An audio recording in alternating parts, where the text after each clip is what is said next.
L'anno di riferimento, io parlo in particolare per quello che fu la Transiberiana, è il 1973.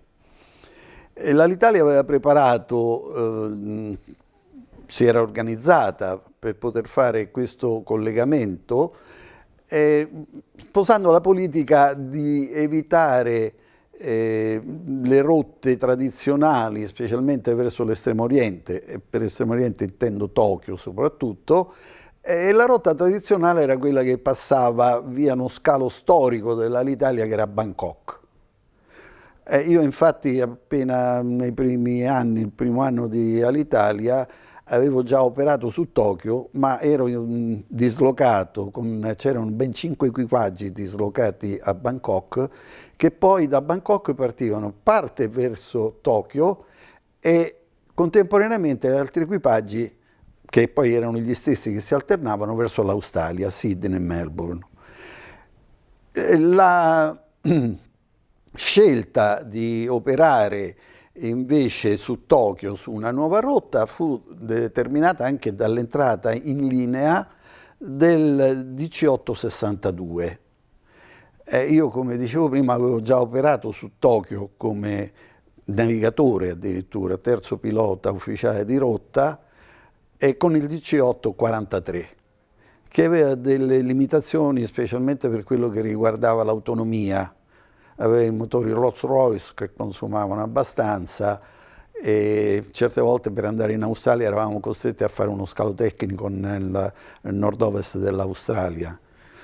Ma ritorniamo invece all'argomento, la Transiberiana in particolare.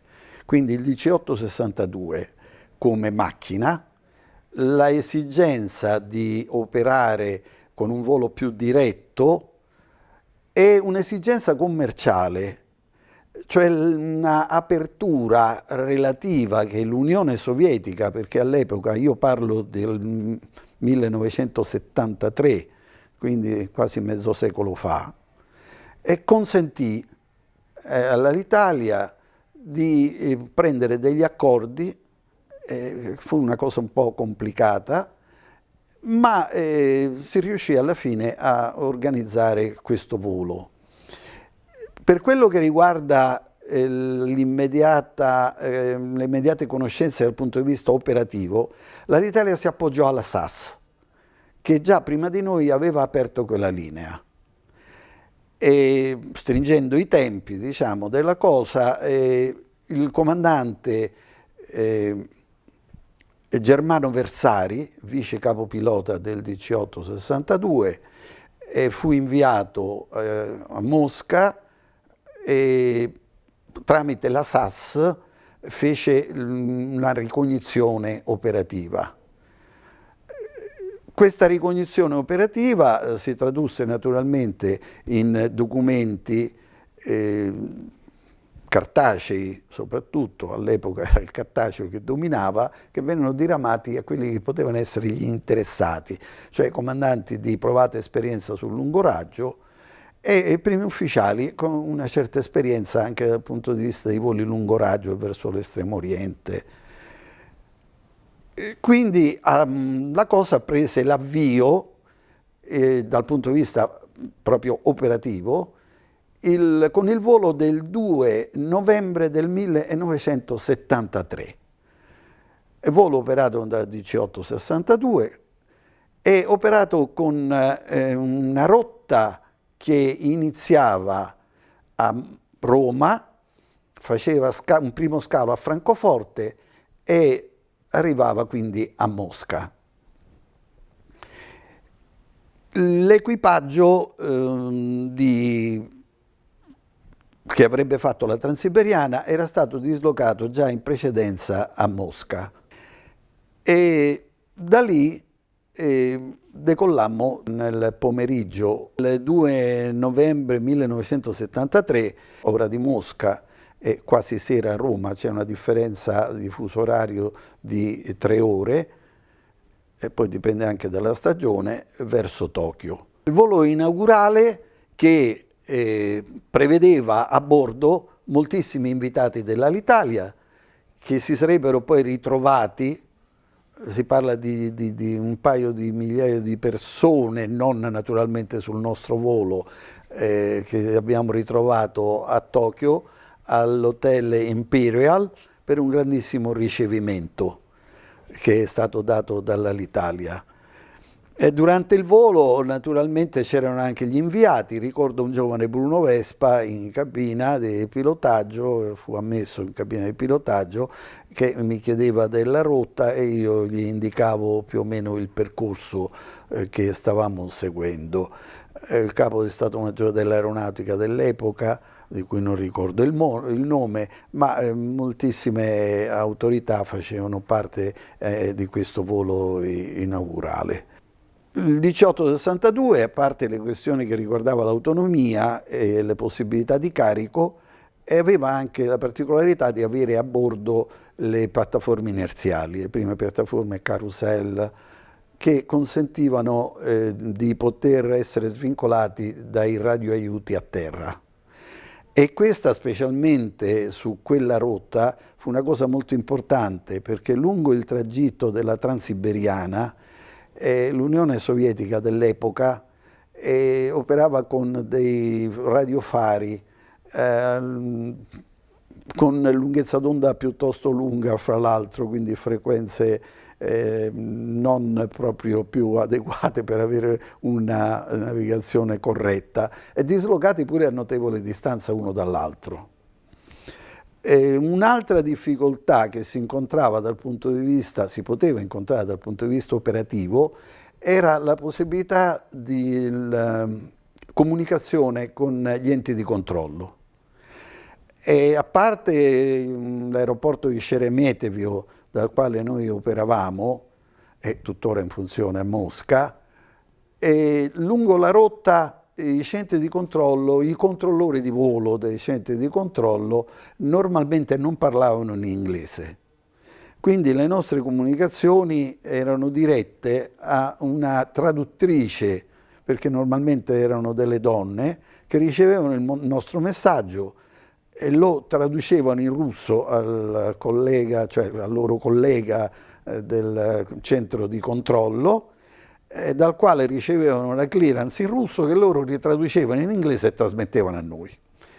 E la cosa era abbastanza macchinosa certe volte, dipendeva dall'abilità e anche dalla ricezione stessa degli apparati, che non sempre erano proprio perfetti. Le difficoltà durante il volo, specialmente con questo tipo di aeromobile, praticamente non ce n'erano, tranne una particolarità. Era l'eventualità che si verificasse la necessità di un atterraggio, diciamo, immediato o quasi immediato, quasi al centro della rotta. E perché dico circa per qualcosa che dirò in seguito, all'altezza, diciamo, come meridiano di Novosibirsk, c'era un triangolo abbastanza ampio che non era sorvolabile per motivi di sicurezza. C'era anche la stazione, diciamo, il centro per la partenza e l'atterraggio delle missioni spaziali che iniziavano in quell'epoca. Quindi era una zona interdetta. Se in quel punto lungo la nostra rotta si doveva verificare qualche evento che doveva portare a un atterraggio quasi immediato, saremmo stati dirottati via radio dai controllori russi verso l'aeroporto più conveniente, del quale noi non sapevamo niente. E questa è una cosa abbastanza... Noi avevamo delle mappe di aeroporto, di alternati, come l'aeroporto di Vukovo o Kiev addirittura, sul ritorno da Tokyo, ma circa gli aeroporti dell'Unione Sovietica avevamo qualche mappa che riguardava soltanto la lunghezza della pista, ma non sapevamo niente delle procedure e neanche dei radioaiuti. E questa era l'evenienza di quale noi dovevamo preoccuparci e anche nella scorta di carburante eventuale, perché era veramente una situazione alla quale non eravamo abituati, cioè sorvolare un territorio del quale non conosciamo gli aeroporti alternati lungo la rotta, tenendo presente che era un volo che durava dalle 9 ore e mezza fino alle 10 ore, specialmente nei voli di ritorno da Tokyo. E per il resto, sempre dal punto di vista operativo, c'erano le condizioni meteorologiche a Mosca. E teniamo presente che a novembre del 1973, ma diciamo nel mese di novembre, a Mosca c'erano già le condizioni di neve e di ghiaccio con temperature che arrivavano anche a 25-30 gradi sotto zero. Una prima cosa che colpiva, per chi non era abituato a queste condizioni climatiche, anche se noi operavamo lo stesso su aeroporti a nord, ma in occidente, diciamo così, verso Stoccolma, soprattutto Arlanda, e a Tokyo noi trovavamo una pista asciutta, anche se attorno c'erano montagne di neve e di ghiaccio. La pista veniva pulita prima con mezzi meccanici, tipo grandi benne che spazzavano e rompevano il ghiaccio, dopodiché veniva asciugata da un motore d'aereo, anzi due erano in coppia, montati su un camion abbastanza capace e robusto, che soffiava il getto sulla pista, come un gigantesco fan che asciugava completamente la pista. I problemi venivano quando si doveva arrivare o lasciare la pista, perché le piste di rullaggio non subivano lo stesso trattamento. E quindi noi lasciavamo una pista asciutta, pulita, perfetta, e quando si doveva entrare o uscire affrontavamo delle vie di rullaggio piuttosto disastrate. E questa era una delle prime cose che ci ha colpito. Dal punto di vista diciamo ambientale, ma operativo per modo di dire, ma che faceva un certo effetto, era che operando a questa latitudine alta, che mediamente era superiore fra i 55 e i 60 parallelo nord, gran parte del volo, perché si partiva da Mosca, si puntava verso nord-est, raggiungendo circa il 60° nord, si procedeva sul 60° nord, si scavalcavano gli Urali, che sono il confine geografico fra l'Europa e l'Asia, e dopodiché si procedeva su questa latitudine per gran parte del volo. Come chiamiamola curiosità, dal punto di vista, era una cosa che io normalmente mi occupavo anche di dare informazioni su delega del comandante, ero primo ufficiale all'epoca, ai passeggeri.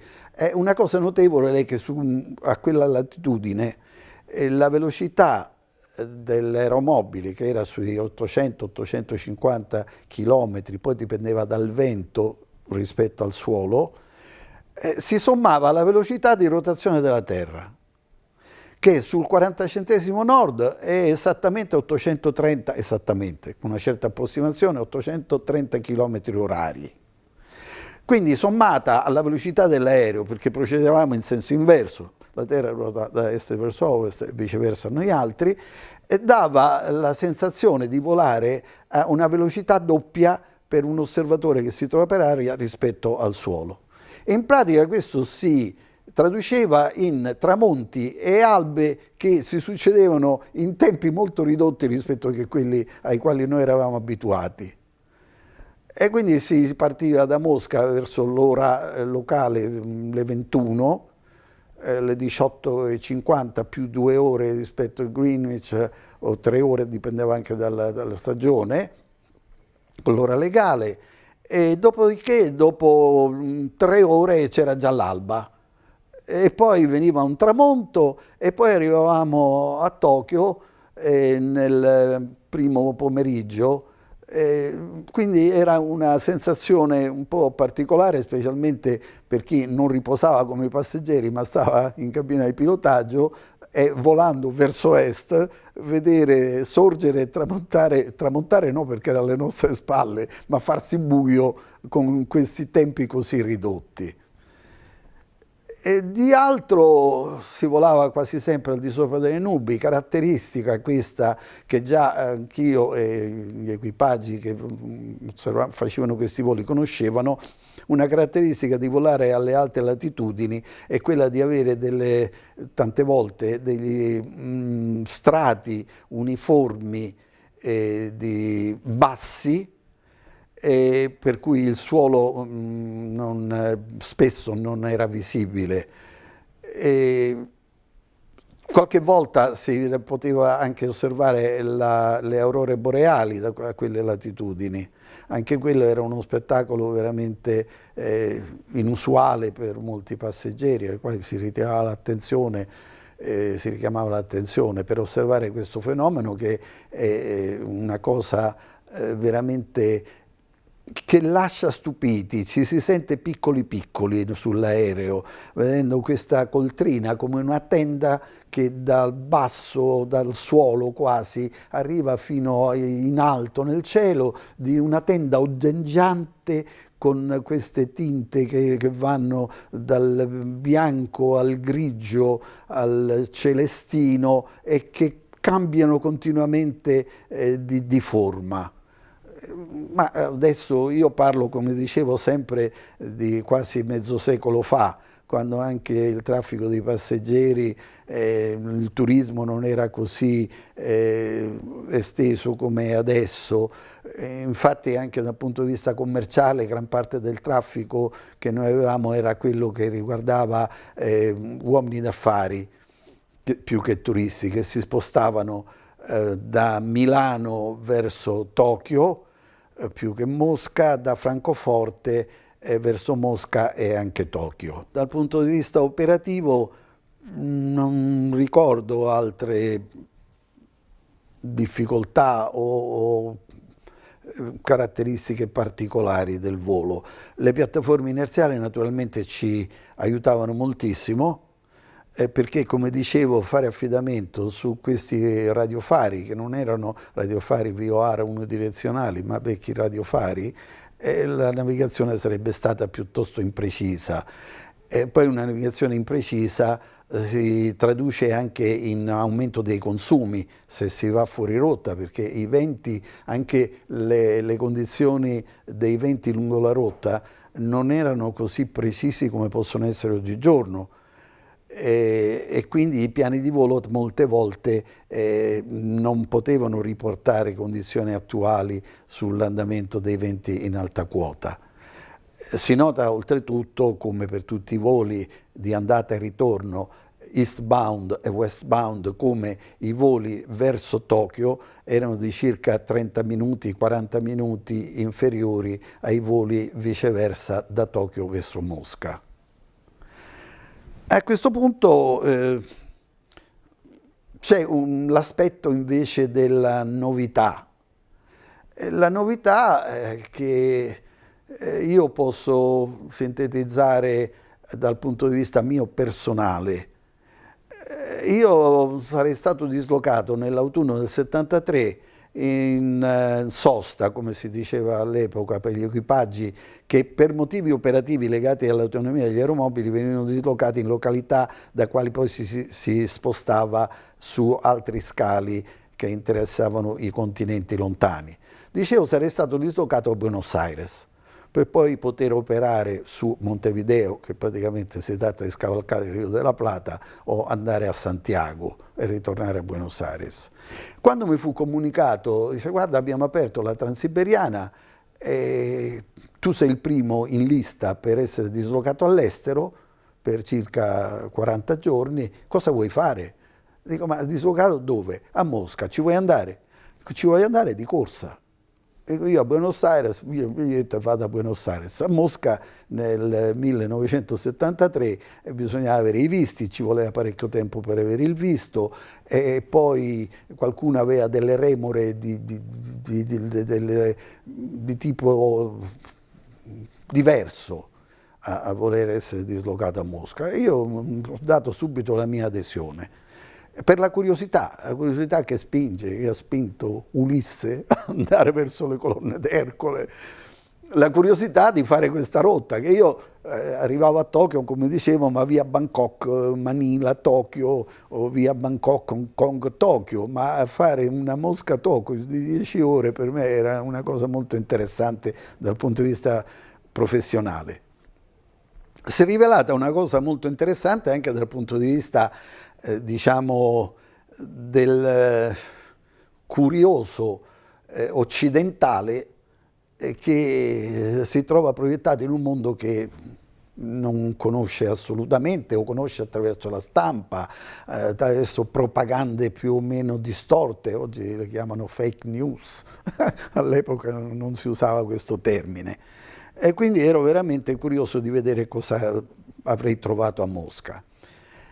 Cosa avrei trovato? Già al primo atterraggio, lasciando l'aeroporto, su un pullman, che noi potremmo definire un pullman del nostro dopoguerra, anni 48-50, ci portava traballando su questa strada innevata verso la città. Lungo il percorso dei piccoli agglomerati, dai quali una cosa che colpiva erano le luci rossastre che venivano dalle finestre, quindi luci a incandescenza, oggigiorno sono quasi scomparse dalle nostre case, ma anche di basso voltaggio, erano i vetri che avevano lamine di ghiaccio sulle imposte, per cui la luce rossastra che trapelava, e poche oltretutto le case illuminate procedendo verso Mosca. E quella è la prima impressione. Arrivati a Mosca, stessa cosa per arrivare in albergo. In albergo è stata invece una novità, diciamo il primo impatto, positiva. E noi come primo equipaggio eravamo alloggiati all'hotel Berlin, che anche oggigiorno è un hotel di prima categoria, di primissima categoria a Mosca. Era stato anche sede del Soviet e i mobili delle camere erano mobili d'epoca. E per quello che si poteva aspettare guardando, diciamo, lo stato generale di quello che si sapeva dell'Unione Sovietica, è stata una sorpresa trovare un albergo così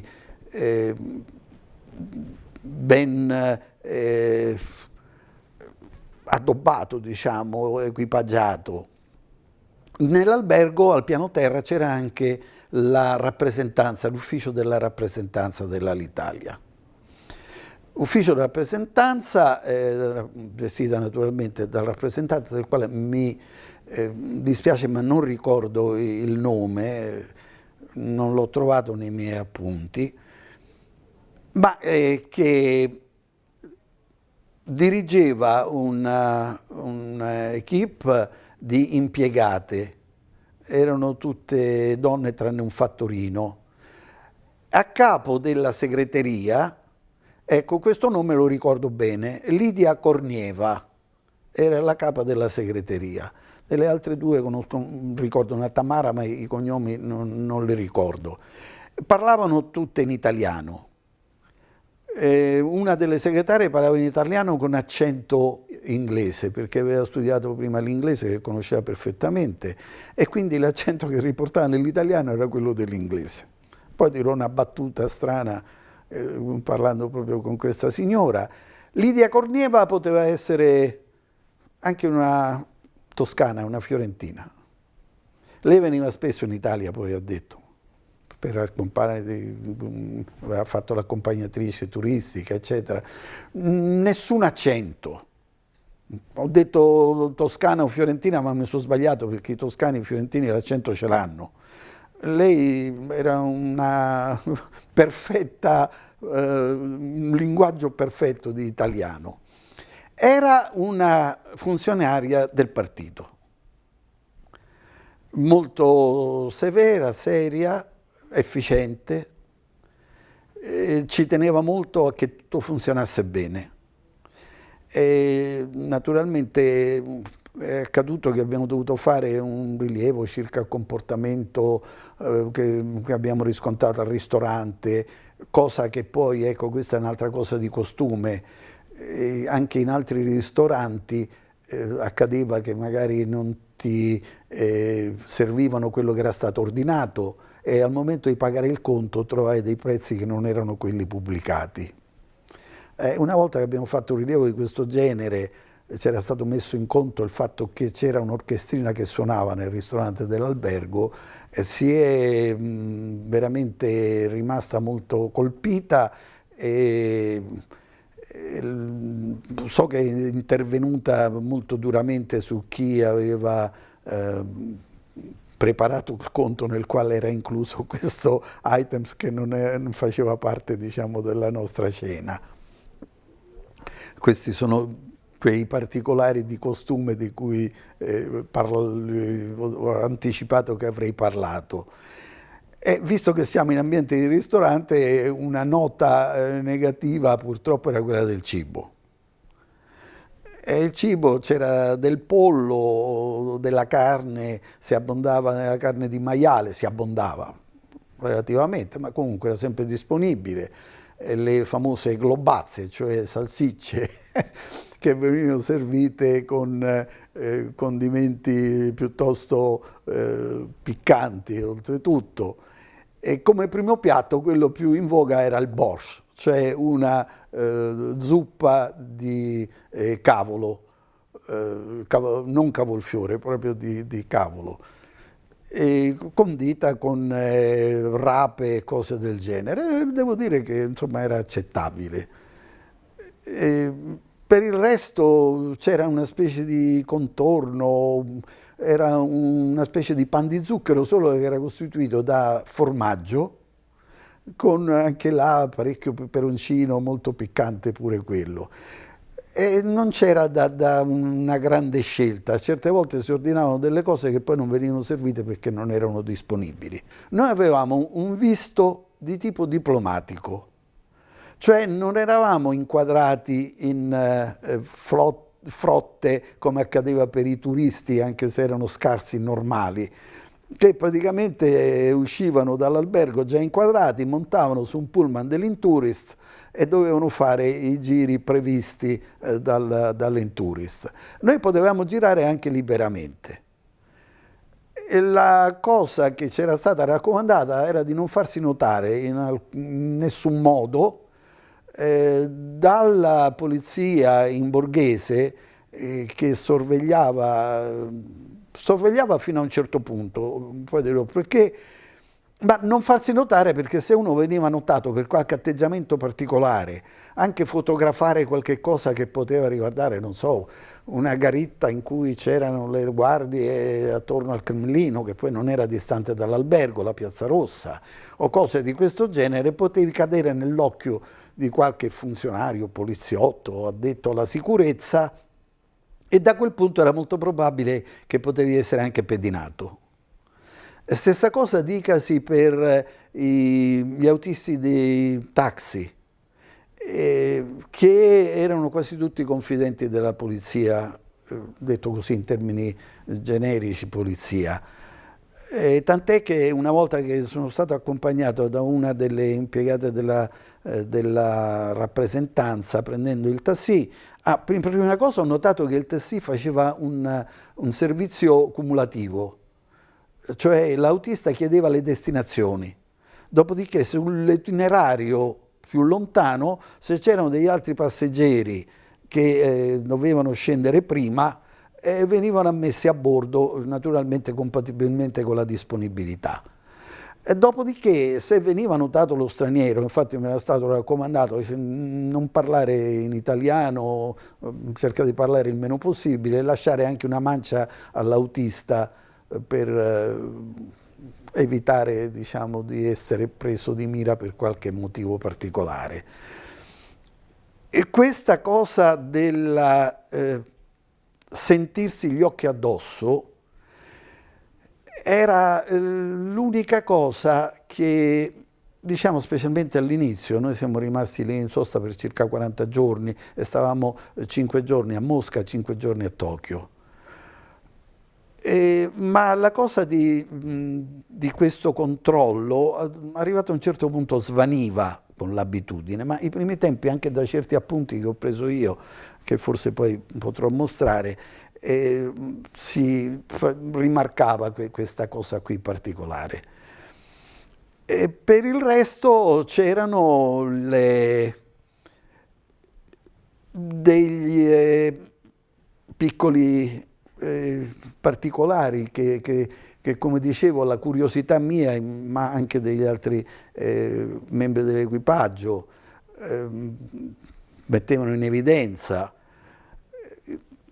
Il primo che era quello andando ai famosi magazzini GUM, si vedeva per esempio una fila abbastanza lunga davanti ai negozi di abbigliamento, in particolare le scarpe e i cappotti o abbigliamento pesante, perché oltretutto era imminente l'inverno, quello duro, anche se c'erano già 30 gradi. E perché? È perché l'arrivo di nuove forniture, non si può neanche parlare di modelli, ma parliamo anche di modelli, di scarpe, veniva annunziato sul giornale. E perché le scarpe non è che mancassero, ma se tu volevi un particolare tipo di scarpe di un certo colore, probabilmente se non facevi la fila nei primi giorni non le trovavi più, dovevi aspettare l'arrivo della prossima merce. E i negozi erano molto sforniti, faceva una cosa alla quale noi ci siamo abituati, specialmente io già conoscevo Tokyo, ma dopo il ritorno da Tokyo era, non so, un negozio che vendeva macchine fotografiche o televisori. A Tokyo vedevi una vetrina con centinaia di apparecchi televisivi, tutti accesi contemporaneamente, delle fogge, dimensioni, colori, eccetera, diversissimi, e a Mosca vedevi 2 o 3 televisori, dei quali forse ne funzionava, cioè veniva acceso solo uno. Macchine fotografiche, stessa roba. Macchine fotografiche, Zenith, avevano una ottica perfetta, però erano macchine di tipo antiquato rispetto a quello che noi potevamo vedere a Tokyo. Quindi il gap, chiamiamolo così, il salto dal punto di vista commerciale era una cosa veramente enorme fra le due realtà.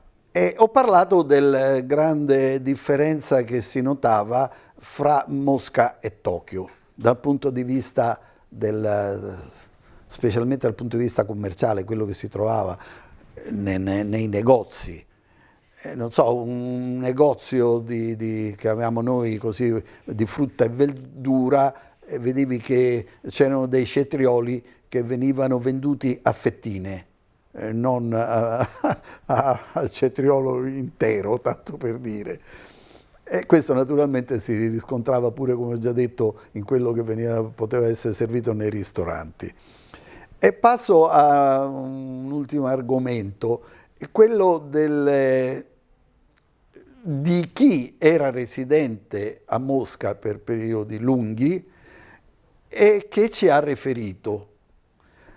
La prima cosa che cito è che abbiamo fatto visita con un collega che conosceva l'addetto militare aeronautico a Mosca, quindi addetto d'ambasciata, nella quale si è parlato del più e del meno, ma la cosa che ci ha colpito, dice: io ho una collaboratrice domestica, diremmo con termini nostrani, e che viene qui a casa, si presenta, è puntualissima sul servizio, della quale io non so niente, assolutamente niente. So soltanto che è molto efficiente, parla pochissimo e molte volte diciamo, non c'è bisogno neanche di parlare perché già sa tutto quello che deve fare. Non so dove abita, non so come rintracciarla, devo fare riferimento all'ambasciata, diciamo, agli organi amministrativi dell'ambasciata, che poi contatterà il corrispettivo, diciamo, dell'organizzazione locale che si occupa di queste cose, eventualmente o per una sostituzione o per notizie se dovesse essere assente per motivi più strani. Per dire come anche a livello, diciamo, diplomatico andavano le cose.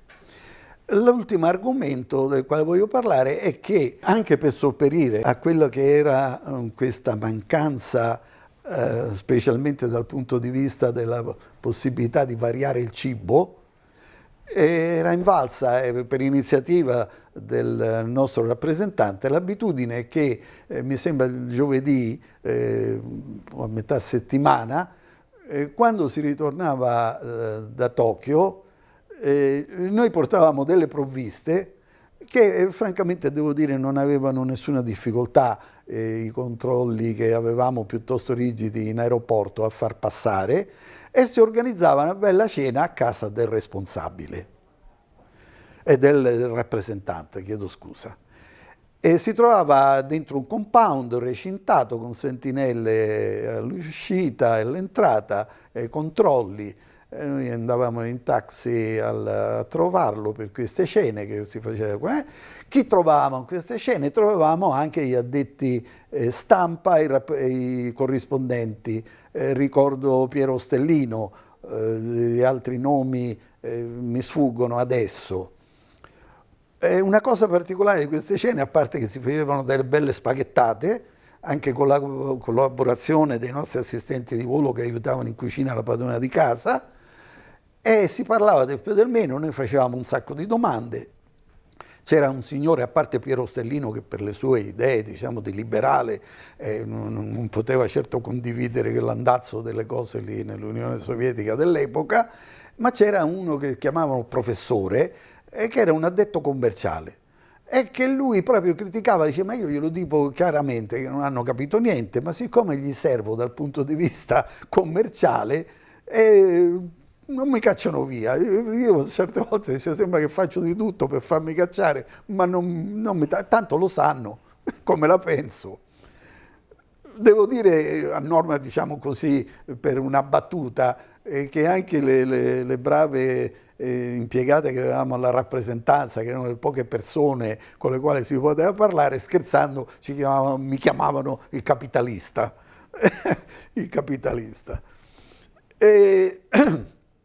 L'altra cosa che mi ha colpito di questa cena in una casa privata, anche se in un compound dove c'erano questi corrispondenti stranieri dei giornali, delle radio, della televisione, era che c'era sempre un registratore di quel tipo che aveva quelle pizze molto grandi, che era continuamente in funzione. Era continuamente in funzione perché con la musica cercavano di confondere i discorsi. Il padrone di casa ci aveva detto che avevano trovato più volte e avevano anche rimosso delle cimici, come si chiamano in gergo, allogate nei posti più strani, nei lampadari o su qualche mobile o in altre cose, ma dopo un paio di volte che le avevano rimosse, e chi aveva fatto l'ispezione di sicurezza a casa loro aveva rimesso a posto queste cimici, lasciando anche i mobili spostati per fare capire che loro erano stati lì e che non era il caso di rimuoverle perché doveva essere così. E naturalmente questo condizionava molto la vita. La signora, mi sembra che fosse sudafricana lei di origine, si sentiva spiata anche per le questioni normali di vivere in una casa dove naturalmente certe volte si circola anche in déshabillé, così. Diceva una cosa molto pesante questa qui. Di altro cosa dire? Ecco, i rapporti con i funzionari. E noi avevamo un caposcalo, ecco, di lui ricordo nome e cognome, Alberto Quintana, di origine spagnola, addirittura si diceva anche di lui, non è che si sapesse molto, molto bravo, efficiente, si diceva che fosse parente, figlio, nipote della una delle spagnole passate in Russia all'epoca della guerra civile, eccetera. Come il termine adesso spagnolo in questo momento mi sfugge per indicare una persona impegnata molto in quelli che erano anche, c'era stata la guerra civile in Spagna, no? La passionaria. Lui però, come per tutti quelli del partito, e qua la cosa mi ha sorpreso molto, perché io che sono completamente digiuno di politica, associavo gli abitanti dell'Unione Sovietica per l'epoca a comunisti in genere, così. E no, la cosa era molto diversa. I comunisti erano quelli che facevano parte del Partito Comunista Sovietico ed era una minoranza. Era una minoranza, aveva molti privilegi e anche il nostro caposcalo, che faceva parte della diciamo nomenclatura in un certo senso, aveva carta bianca. Un giorno mi ha pregato se potevo portargli dall'Italia quei libri dei pittori famosi, era una bella collezione che circolava in Italia, parecchi volumi ampi, ben illustrati, perché interessavano la moglie che era una pittrice. Importare volumi di qualsiasi genere in Unione Sovietica, ma anche in altri stati dell'Est, era una roba proibitissima. E io alla dogana naturalmente li ho portati questi libri e ho dichiarato, dico, c'ho questi volumi, e a che questi sono rimasti molto in imbarazzo. Quando ho fatto il nome Alberto Quintana, hanno detto Carasciò, va bene, nessun problema. Dal punto di vista culturale, un'altra cosa che mi ha fatto, diciamo, pensare, mi ha diciamo, aggiornato su certe realtà, era la formazione dei giovani. Una sera al ristorante proprio dell'albergo Berlin c'era una cena di giovani, studenti, festeggiavano il 21esimo anno, la maggiore età di uno dei ragazzi. E abbiamo visto, era vicino a me il navigatore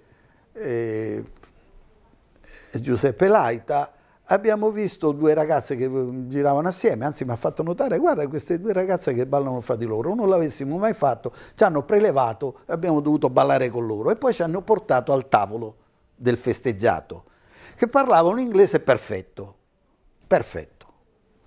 E io con la mia solita curiosità io ho fatto un sacco di domande. La prima è stata, dove parli? Sei stato all'estero? No, non se ne parla nemmeno. Dice, però questa non è la mia seconda lingua è l'arabo. E là mi si sono sgranati ancora di più gli occhi. Dopodiché io ho detto, ma tu che studi hai fatto? Ho fatto studi classici. Dico, come sarebbe a dire? Che storia, la storia, qual hai studiato? La storia greco-romana, noi siamo europei. Le mie orecchie sempre più. Dico sì, dimmi una cosa, ma uno studente che fa il tuo stesso corso di studi ed è a Khabarovsk, cioè sul Pacifico, vicino al Giappone, che studi fa? Studia la storia greco-romana. Dico, ma quello è quasi mongolo. E dice, beh, ma il programma è quello. E poi la parte sportiva, cioè come venisse curata anche la parte sportiva.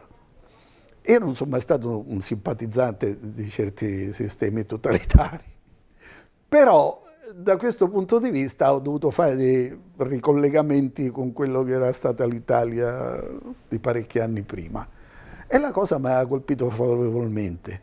Ma detto, dice, qua fra l'altro di stampa vietata ne circola parecchia con i nostri ciclostili. Dico, ma qua non c'è nessuno che si sente. Dice, ma questi sono tutti amici.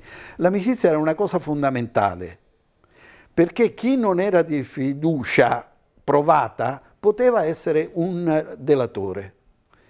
Addirittura qualcuno mi ha detto che qualche figlio per fare carriera nel partito aveva fatto la spia del padre che aveva idee antirivoluzionarie progressiste, ecco, progressiste. E queste erano le realtà che colpivano favorevolmente e sfavorevolmente di quel periodo là. Ho fatto una lunga chiacchierata e io penso di poter chiudere le mie impressioni, ricordando ancora una volta che sono impressioni di quasi mezzo secolo fa,